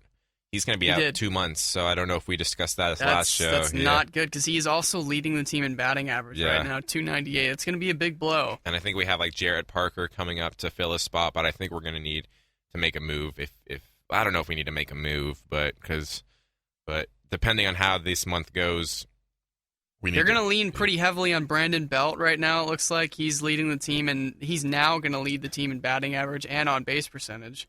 Mm-hmm. And they're gonna need some help. Posey's got to come back into MVP form. He's still kind of slowly turning that corner from that little bit of a slow start. So they need him, and Matt Duffy's got to try to come back to his form from last year. Those are the guys that need to step up right now, because Crawford and Span are pretty decent at 260, but Posey, Panic, Duffy and Panic are below 250. They got to pull their stuff together. Some second year, I forgot the cliche, so I'm just gonna drop it. Yeah, Bumgarner, Cueto, Samardzija still sitting very well with the ERA, 1.88 for Bumgarner. Cueto's at 216. Yeah. He's another guy you can even throw in as a dark horse in that Cy Young race if things fall into his favor. Samardzija's still at a respectable 3.33, so yeah, very good. Just a couple of questions in the bullpen, couple of questions in the outfield, and then a couple of bad performances in the infield, but I think those can get That's the fixed. I think if the Giants were to try to trade for somebody at the deadline, they'd trade for a closer. Yeah, closer. Yeah. I'm not sure that they're really interested in trying to acquire a bat, or I think they're okay with the big three in the rotation. I think they would go for a reliever. They would go for. There was actually a little bit of talk. It never gained too much steam though about them possibly going for Andrew Miller from the Yankees, the big lefty. He throws pretty hard too. He's a because the Yankees have three closer candidates right now. They got Miller, Betances, and Chapman. So especially if they're not going to be contending this year and they fall out of it. They're not going to need three closers on their team. They can definitely ship. My thing is though, do the Giants have the ammo to pull off a trade like that? I don't think they do. I don't think they do. They're going to have to get really creative with it, or they're going to have to ship off a piece that maybe they don't want to, like Mac Williamson, that promising outfielder, Jared Parker, some of those guys. They could be in some of those talks. Yeah, the prospect cut board is pretty bare right now. Yeah. It's pretty bare. So I'd agree. We'd have to probably give away something that we didn't want to give away to make a move. And the only other position that I'd possibly be seeing them make a move more is now that Hunter Pence is hurt. If that were to delay any bit longer, maybe they'd have to make a move. And then if things go wrong in this next month, maybe they'd be rushed to feel to make a move for an outfielder. But I could see them definitely, because on the back end, a closer would definitely be. I mean, Santiago Casillas just had 3 or 4 blowups on the mound, and it's just at this point, you usually see a guy gone. But Bruce Bochy, I love the guy. He sticks to his players, so I'm enjoying. I like that he's behind him so much. It's just you see the performances, and it's just oh, come on, Casilla. All right, so now it's the less glamorous side of the Bay Area. My Oakland A's, green and gold. After winning 4 in a row, we've proceeded to lose 6 in a row. Oh, no! We suck again! So we're back to our inconsistent ways, including dropping 2 of 2 to the Milwaukee Brewers. So, yeah, things are just not looking that fantastic for us right now. Not the greatest schedule coming up for us either. We're going to be facing the Giants in a 4-game series. And we're actually facing Texas this next week. So we've got a very hot Texas team coming into Oakland. And we also got Pittsburgh that we're going to face after the Giants later in the month. So it's tough. Yeah, a little bit tough. The one thing I was just telling Eric about earlier that I'm really excited about is we finally got rid of Chris Coughlin, who just did not want to play for us, apparently. He had a decent career batting line, but for whatever reason, just absolutely could not hit for anything for the A's. He had a 140 batting average, and he was getting regular at bats too. He's in the lineup all the time, and he's just not producing at all. So good riddance. There's a lot of guys. I feel he kind of falls into the category too. There's a lot of guys getting Matt Holliday-itis, who they come to the A's and they just, for whatever reason, just don't want to try and don't care. And guys like that, get out. We don't want you here anyway. It really pisses me off when guys, they're big babies and they throw tantrums. I don't want to play for this team. Well, too bad. You're on this team now. You need to produce. It's what you're getting paid to do. But I'm sure that's what Coughlin, he got traded back to the Cubs, so now he's back on the World Series contender, and now he's probably going to try to go hit 250 again. Yeah, anytime you see a 100% drop or 100-point drop in someone's batting average, it's just red flags immediately get flown up. So, yeah, there's that. Another big thing that we can look forward to, we get rid of Coughlin, and then we calling up Daniel Mengden today. He's got a really nice mustache. So I advise if you're listening to this, you gotta find my boy Mengden. It's beneath me how to spell his name. MEN. It's like Meng and then MENG and then DEN. I got it. Yeah, MENGDEN. Yeah, Daniel Mengden. And I just pulled this picture up, and that is a great stash. He's got a great mustache. It's like some of these pictures I'm looking at are 1850s. Like you'd see him and like you'd walk into a bar or a saloon and he'd be the guy at the table playing cards. That's him. And then some of these look a little Cole Hamill-esque, the little, shorter, trimmed up here. Or maybe it's not Cole Hamill, but I'm going to say Cole Hamill at this point. No. God, who is it? Oh, never mind. But his mustache is on point. I'd give it an A+ because some of these he's got, it's a little bit thicker, and at the very end it just thins out completely. It's pointing up too, and it's just these two little wisps. Oh yeah, that's the classic A's. That's Raleigh Fingers, Catfish Hunter, and Dennis Eckersley. That's the classic stash. He's gonna fit right in with the A's. It's gonna be a little nostalgia there. Yeah. And so he's going to come up and make the start, I believe today he's going to be making a start when we're recording on a Saturday. So it's going to be exciting to see him come up and start. He had a sub-2 ERA for AAA, and so he's pitching real well down there. And I'm just excited that we're going to have him come up and not another stinking Surkamp start or Joe Blow coming up and giving us a really mediocre start like Zach Neal. Those guys are just not working in the rotation. He's been really good this in the minors this year. He's 2 levels. He's across 2 levels of minor league play. He's 5-1 with a 1.19 ERA. Very good. So yeah, very that's good. his. So we'll see how him and Minaya now. A lot of youth. I like it. Aside from Rich Hill, who's on the DL right now, unfortunately, but we'll be getting him back relatively soon, I think.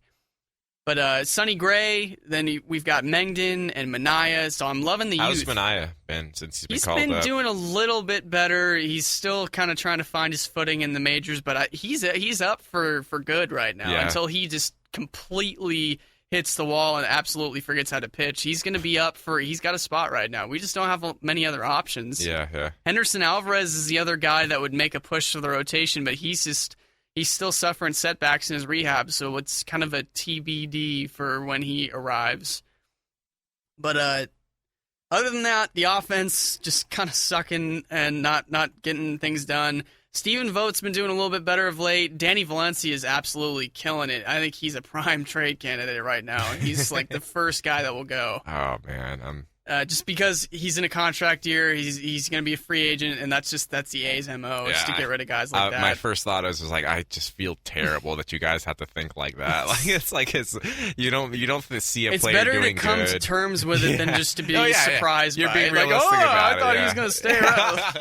No, I'm being realistic. It's like you go straight to it, like no hesitation. It's just, oh man, he is doing so good. He's number 1 gone out of here next month, and it's like, oh man. It sucks. It does. But yeah, Stephen Vogt's hitting 275 too. He'll be hanging around, I'm sure. No one's really trading for 30-year-old catchers right now. Yeah, it's the market. Chris Davis has also got 14 homers. Valencia, just to go over a few numbers, he's hitting 340 right now. Who? Danny Valencia. Ooh. No. I wasn't me saying who. That was me going, ooh, Yeah, he's got the 9 homers, OPSing at 962, and he's been a good hitter as far as batting average goes for his career. He's a 273 hitter for his career, so if he's going to regress, it won't be too bad. He's a very good, very good hitter for the A's, and he's, like I said, prime candidate to get shipped out. Him and Hill both, I think, are safe bets to be wearing different uniforms. That sucks about Rich Hill too. He's really become a fan favorite of mine. It's I haven't even watched the game of his. I just love to figure out what he's doing because my first experience with him was learning that he hit like 3 straight batters, 2 starts in a row, and I have new favorite player.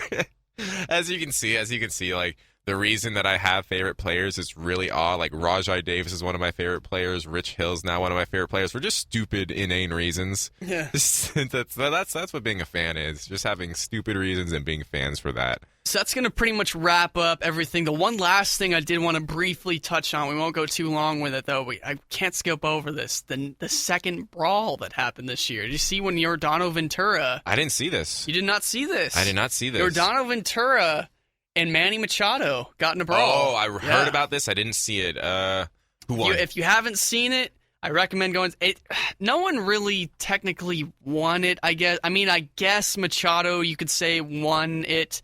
He sort of connected with a punch, but it was mainly just kind of like they tackled and went to the ground, and there's like everybody swoops in, like all the MLB clearing brawls and everything. Before any fight can really happen, it's already broken up. But the main thing is here, Yordano Ventura is a punk.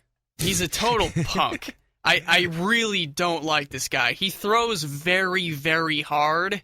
In the upper 90s, almost triple digits. Oh, yes. Okay, now I remember what I heard about this. And he does not mind hitting people. Yeah. And I just don't understand. You got to know you have a weapon there. That can hurt people real bad. He knows he has a weapon, Yeah. and not only does he know, he's using it to hurt guys. Because I remember seeing a stat line that he had been throwing 96, 97 for the majority of that game. His fastest pitch was 99 on the one that hit Manny Machado. That was the one little tidbit I remember about that, which is just...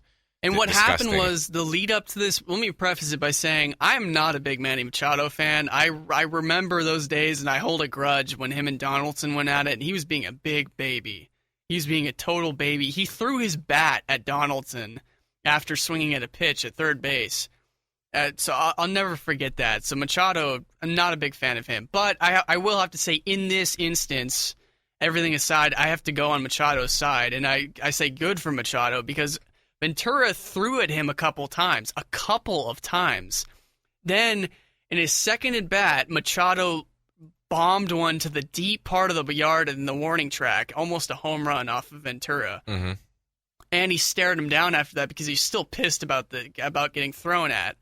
Then the next at bat, he comes up and he does get hit by the pitch, and Machado just he threw his bat and his helmet down, and he ran right at Ventura, and he's ready to throw down, and Ventura threw his they were ready to throw punches. Yeah, that would have been. Yeah, so it was about to go down, but I mean, and then you got Perez. Perez came in and grabbed Machado and pulled him back, and nothing really came of the situation. Nothing too big. Other than the suspensions. Yeah, Ventura got 9 and Machado got 4, I believe. Yes, for the suspensions that were handed down. And dead on. Ventura needs to get suspended for longer. He's such a punk.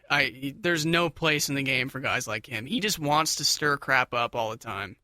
Yeah, I don't. When you're bringing guys' livelihoods into it and everything, yeah. it pisses me off. We were talking about this, about how, for the other scrum we had, the one with Jose Bautista, about how pitchers, the harder and harder they throw, they've got these weapons now, and it's when you see them go after a player, and because they basically really are protected. Like, what can a batter do other than go out there and fight him if you're going to do that? Like, you're not going to be able to go after a pitcher, so they.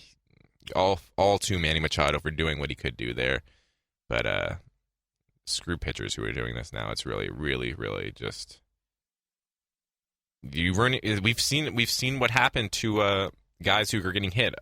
We've just been talking about him, Giancarlo Stanton. Yeah, we were just talking about him. Like, he hasn't really been the same. It's been there in flashes, but since he's gotten hit in the head, it's just been you're always in the back of your mind just wondering, and you got to know that he's also in the back of his mind just a little bit thinking about it too. So it ruins the game, really, when you have... It's a reason why I haven't been a big fan of the Royals, really. I mean, I really like guys like Eric Hosmer. That's a good guy to look up to. He's a gamer. He's got a great attitude. I like guys like him. And even Moustakas isn't too bad of a guy. He can be a bit of a I don't know. He can be a bit of a not great attitude, but he's still very respectable. Lorenzo Cain's very respectable. But then it's guys like Gerard Dyson and then Kelvin Herrera and Giordano Ventura. Those guys are all just straight punks.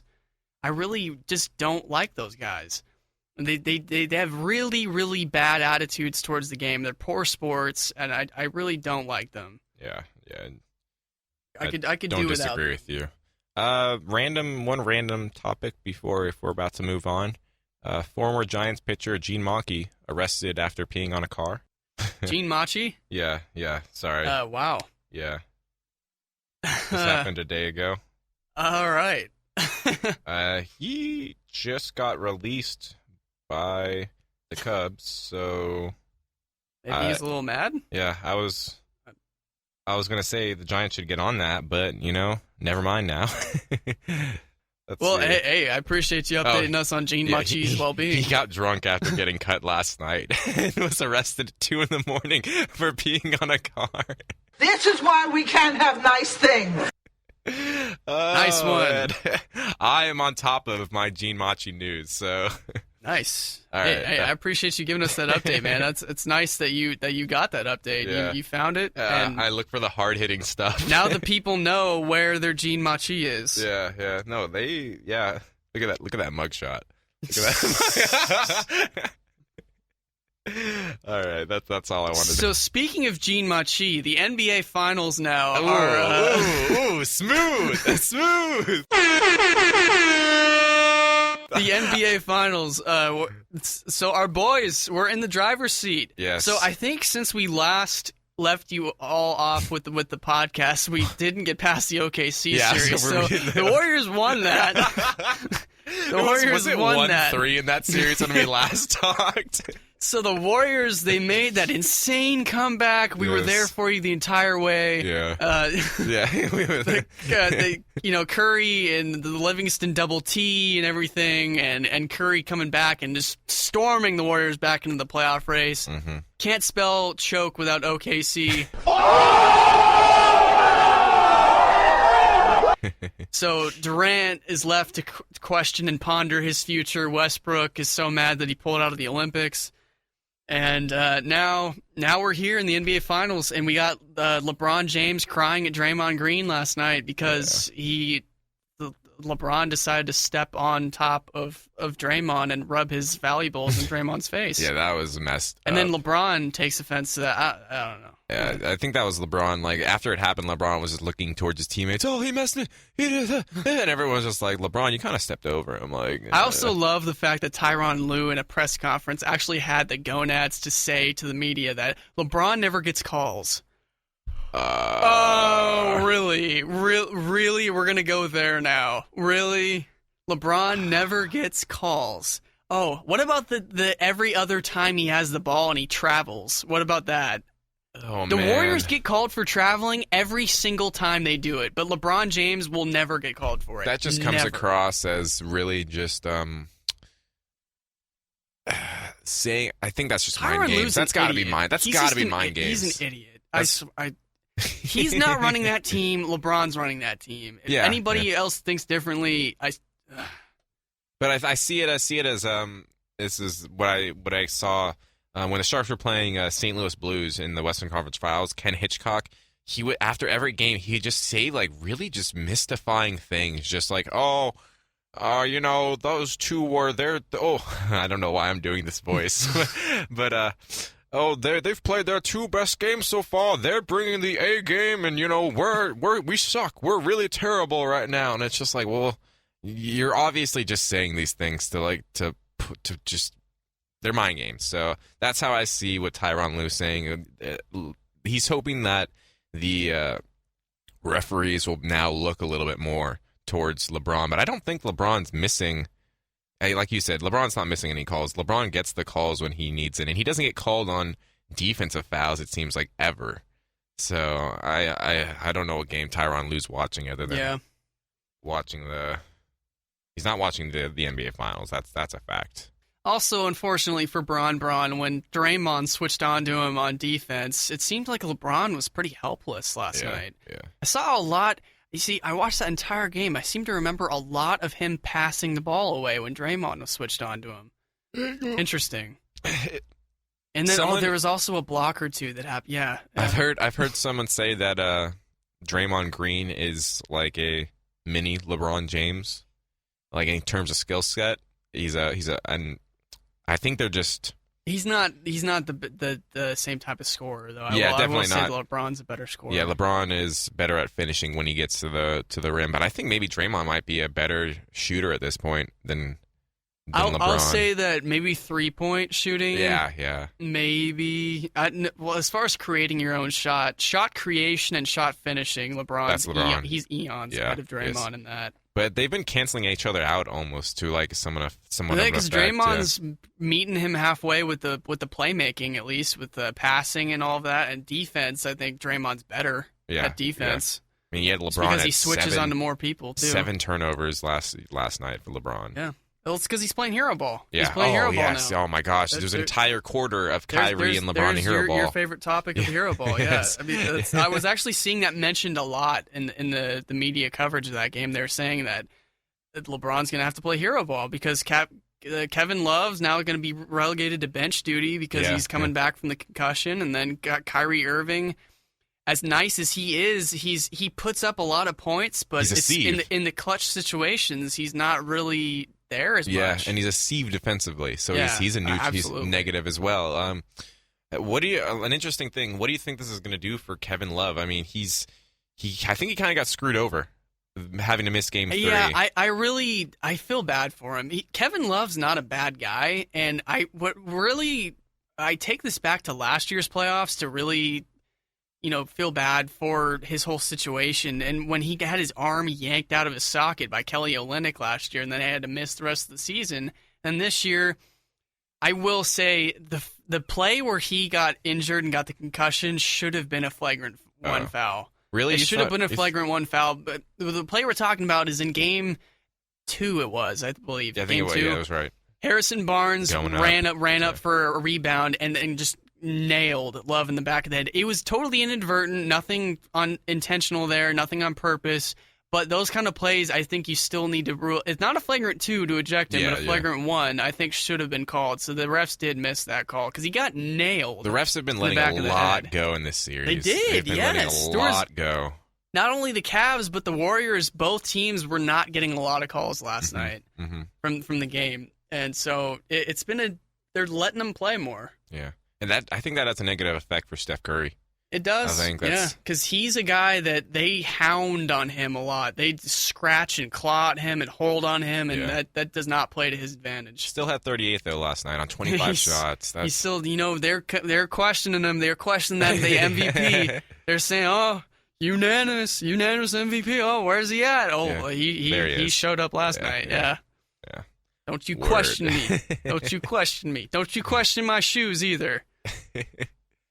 Oh, man, I'm going to question those shoes right now. Those shoes are hideous. The Curry 2s, give him a chance. Give him a chance. Oh, man. What if it wasn't so much about the look, but they just felt like...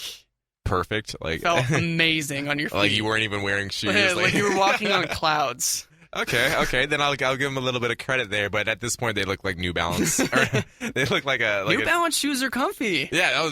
Okay. Yeah. 100%. 100%. That's what a lot of people are ripping on New Balance. They're New Balance. Back in the day before I bought my own shoes, my mom would be like, "I got you some New Balance," and I'm like, "Oh, great!" Not the best lookers, but hey, they feel good on your feet. Yeah.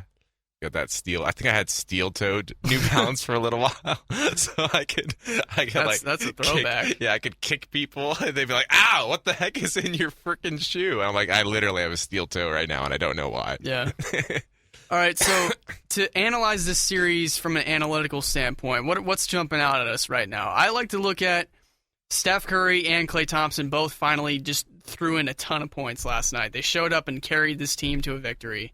When it was more team victories in the first 2 wins, and then they just showed up and they showed why they're the superstars. I think the biggest thing about this series for me is, I don't know if this is an analytical thing, but the Cavs have good offensive players, and then they have a separate set of players that are also good defensive players. Yeah. When it comes to the Warriors, those players are the same people, and that's the difference in this series. Because Clay and Draymond, I think, are the guys that they play both ways. Yeah. They play both ways. They play both ways, and they do it elite level. Like Klay Thompson, 25 last night, 4 of 9 from 3 on 14 shots total. So, I mean, they when it's out there, it seems like Cavs may stop the Warriors for a little while. And in the 3 games the Warriors have won, I don't want to count that crazy blowout game that the Cavs got, which kind of I think we both knew was going to come. Like, it wasn't going to be a sweep. It was going to be, I think it's still going to be 5 or 6.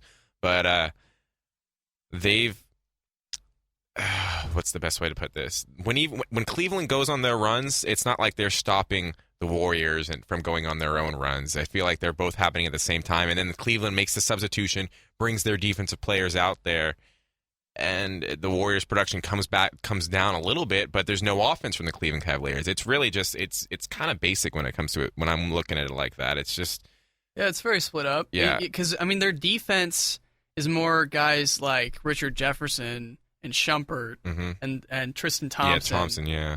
And by the way, I do have to give a big shout. Tristan Thompson. There's a reason why that he got offered that max contract and he signed it, and why James pushed so hard for the Cavs to re-sign him.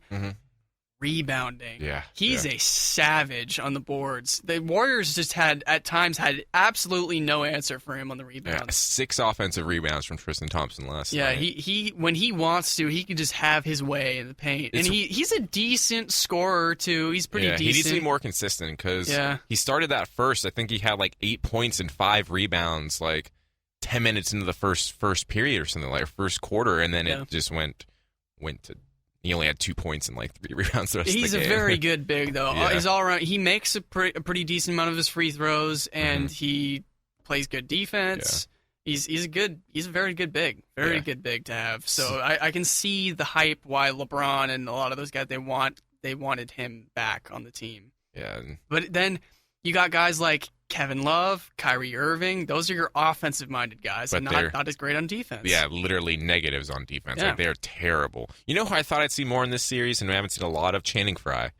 I thought Channing Frye would be. I thought they'd use him at the 4. I think he maybe goes into that negative defense too, because he's more of seen as that spacer 4 that shoots a lot of threes. And Delly's not playing at all. He's only played 4 minutes in this last game, but I mean, hate that guy. Absolutely hate that guy. Yeah. I mean, I don't really use hate towards people a lot, but Dellavedova is such a pain in the ass. We didn't get into Dellavedova nutshotting. Oh yeah, that was dirty. Iggy, yeah, you thought that was dirty? I thought it was dirty. Yeah, to me, of course it was. Like, knowing his history, that's the thing. The history, like looking at it in real time, like it didn't look intentional. But when you take context. history and count, you gotta look at the context. Yeah. If a normal guy does that and he's got a relatively clean history, maybe you just look the other way and like whatever. But with a guy like Dellavedova, you can't just say that he did it accidentally. He's good at putting his body in position in compromising positions, like that last year against Steph Curry. I think it was like a fast break or something. Steph Curry pulls back on the fast break, but Delly's set up right behind him with one of his feet underneath Steph, so Steph goes backwards, falls over, stuff like that. It's just subtle positioning where in real time it looks fine, but you realize that this guy's making a conscious decision to put himself in the position he's in. So he's not getting knocked around. He's putting himself in bad positions. Yeah. An interesting thing that was brought up about Klay Thompson that I heard during the finals coverage, I think there's a lot of substance to this also, is other than LeBron James, and hey, I mean, the way LeBron's been playing, I'll still put him as the best two-way player in the NBA, but other than LeBron James, is Klay Thompson the second best two-way player in all of the NBA? Maybe Jimmy Butler. Two-way player. We're not just talking about lighting up the scoreboard or only a defensive anchor, but the only 2 other guys that came to mind, Kawhi and Jimmy. Yeah, those are the 2 that come to mind too. Jimmy is not seasoned enough in the playoffs, and he hasn't shown that he's as clutch. And Kawhi, still a little bit younger and hasn't been as proven. I mean, he's got a Finals MVP to his credit. He's very talented. I think Kawhi and Klay are 1-2 for me. Like they're like 2A and 2B. Yeah. Oh yeah. I guess behind LeBron is 1. Yeah. So yeah, I put those 2 as 2A. Because I think with those 2, It's Kawhi's defense is better than Klay's defense, but Klay's offense is better than Kawhi's offense, and they kind of cancel each other out. Because Kawhi, I think, is better at taking. He plays that swing position more, so he can body up against bigger men a little bit better than Klay does. Yeah, but then Klay does hound point guards. Yeah, he really does. And I love Klay. Watching Klay, because you can see the clear progression whenever like something doesn't work for him. He's just like, let's move on to the next thing. My 3-point game's not working. Let's drive. The mid-range game's not working. Let's drive in more and get close. It's clinical the way he works, and you always like realize that he's working to be successful in that game. And as a fan, you love to see that. So. That's key in the playoffs to have, or just in sports in general, but mainly in the big time moments, is to have that quick short-term memory. Yeah. And just wipe the slate clean. If something's not going your way, just move on and try to make something else work. Keep on fighting and keep on going, though. Don't let things get you down. Don't, get caught up in the emotions of everything. Just keep on chugging. Keep on going. And he's great at doing that. And we know the best at doing that, just ignoring your past mistakes, is also in the series on the other team, J.R. Smith, who will miss 16 threes in a row and still throw up that 17th three. Yeah. So fearlessness is the name of the game in this NBA Finals. Yeah, it's going to be interesting to see if the Cavs can put up much of a fight in Game 5 at Oracle. I think it's over. Yeah. I think for the Warriors' sake, they need to have it over at least, because I don't really I'm not in love with the idea of if you were to drop that game and then have to go back to Cleveland for Game 6. Yeah. But I'm fairly confident. LeBron's going to need to pull up I think it was 2011, 2012 Game 6 against the Boston Celtics. It's that's what this game's going to be for the Cavaliers to win. He's going to need to pull off that crazy hero ball, as everyone keeps saying. Yeah, the keys are just the bigs got to keep playing pretty decent. Andrew Bogut, by the way, has had some very, very great spurts of defense. Defensive play, yeah. The block party he put on the other day, and just his presence down in the paint. It's not so much the actual blocks he gets, but altering the shots and making guys pass out of layups. He's one of the best at moving around in that key, just subtle movements to put himself in perfect defensive position. And that's such an underrated skill. I did love the move of putting McAdoo. By the way, Twitter blew up last night about McAdoo, and honestly, I was really scratching my head about why he checked in too. But James Michael McAdoo coming in and then guarding LeBron James, I think he was more in there just to kind of mess with him. Yeah, just because that's the guy that we just do not care about losing. Yeah. Oh yeah, just rack up those personal fouls. Yeah, definitely. I mean, there was times when he was like on LeBron like a Band-Aid. He played more than Ezeli, Varejao, and Spates combined last night. Yeah, which I would never have seen coming. Wow, I did not realize that. We basically moved down to a. Varejao had a very good stint last night, too. Yes, he did. He had that offensive rebounds. I really... Stupid classless Cavs fans. I'm sorry if you're from Ohio or Cleveland fan, but my big beef is they're all booing Anderson Varejao every time he touches the ball. What? I didn't even notice that. Yeah, every time he touches the ball. Do you realize that the Cavaliers were the ones that released Varejao? How Cavs can you fans? hate Andy? Oh my God! And again, I don't know how you hate Andy either, but they're all booing him like he's a traitor because I know when you look at it stupidly, like, oh, he was on our team, now he's on the enemy team. Like, that's how they're all looking at it. With no context. Yeah, but what you need to realize is the Cavaliers cut him. They said, we don't want you anymore. So he said, okay, and then the Warriors wanted him, and then they brought him aboard, and now he's playing, and he's being a pretty decent part of the bench for the Warriors. He's getting himself a ring no matter what. Yeah, which is he's the first player in NBA history to play for both NBA Finals teams in the same season. Ooh, that's impressive. That's awesome. That's that Benji Molina back in 2010 stuff right there. Yeah. Let's see. Is that Mo Williams sitting on the Cavaliers bench? Yeah. Oh, that's great. I didn't know he was still on. That's like a throwback. That's hilarious. He's pretty good too. I'm surprised that they have not used him at all. I don't know why they even traded for him at the trade deadline this year. I'm a little angry that they don't. That NBA.com or the NBA organization hasn't been recognizing that there's another player who's reached 6 straight NBA finals. Yes, I know who you're going with. His name is James Jones. Yep. The real MVP. The real MVP. I just wanted to. I didn't He's know. played all of 10 minutes in the entire playoffs. Luke Walton got a technical last night. I didn't see that. What happened? He doesn't care. He's the Lakers coach now. He's just like, so screw we were all it, joking Steve. about that last night. He's like, whatever. Yeah. I'm coaching D'Angelo Russell and Julius Randle next year. Whatever. Or there was that one, I don't think we've talked about it on air, that one Warriors news that you told me before the show about HB. Yes, it's not confirmed yet, not absolutely for certain, but in light of how things got chippy between Durant and the Warriors and Draymond and all those guys in the series, I think the Durant saga for the possibility for him landing on the Warriors might finally be done with and over and not happening, because there was a source that leaked out. Again, you got to take sources with a grain of salt, but it's very well possible that leaked out that the Warriors will match anything that Barnes receives in restricted free agency. So obviously bringing in Barnes, who plays the 3, would probably, and Iguodala still being under contract, that would pretty much disband any kind of hope that Durant comes aboard. I feel like that was kind of, I guess that's been dropping down anyways. Yeah. I feel like the talk now is a lot of KD to the East or the Eastern Conference maybe, but that's a story for another time. Although, you know what? Sorry, just like off topic. No, go ahead. I want to throw in a really interesting destination for Al Horford that I'm really interested in seeing actually happen is him to the Trailblazers. Trailblazers, okay. So imagine that starting lineup if you got McCollum and Lillard and Horford.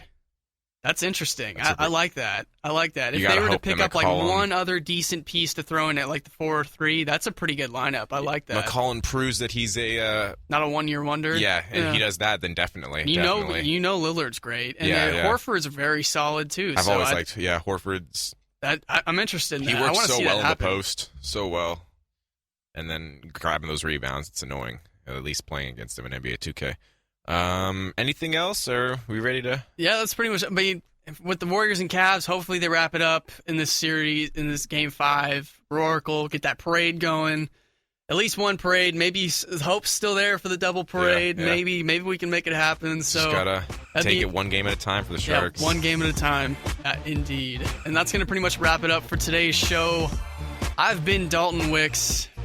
He's been Eric Harmon. We want to throw out our Twitter handles. EHG4 the Mamba he's still rocking it. Even though Kobe's gone, you know what it is? He will live on forever. It's because I don't have a laptop right now, and I can only change it on a laptop, so I just never remember to do it. Go down to the local library and just make it happen, man. All right, that's a way too long of a try. All right, that's it basically for social media. N Harmon Show on iTunes, on Spreaker, on YouTube. You can also hit me at Dalton Wicks on tweets, and then just find me on Facebook, Dalton Wicks. Yeah. Like he said though, hit us up. Give us those likes and those subs on YouTube and iTunes, everything. That's how we get out there. We want to get our brand out. Tell your friends. Tell your grandma. We're doing this. We're back into the swing of things every week. I promise. Yeah. No more Idaho trips. Yeah, definitely. Alrighty, you stay classy. Have a good night, folks. Have a good day, whatever you're going to do. Peace out.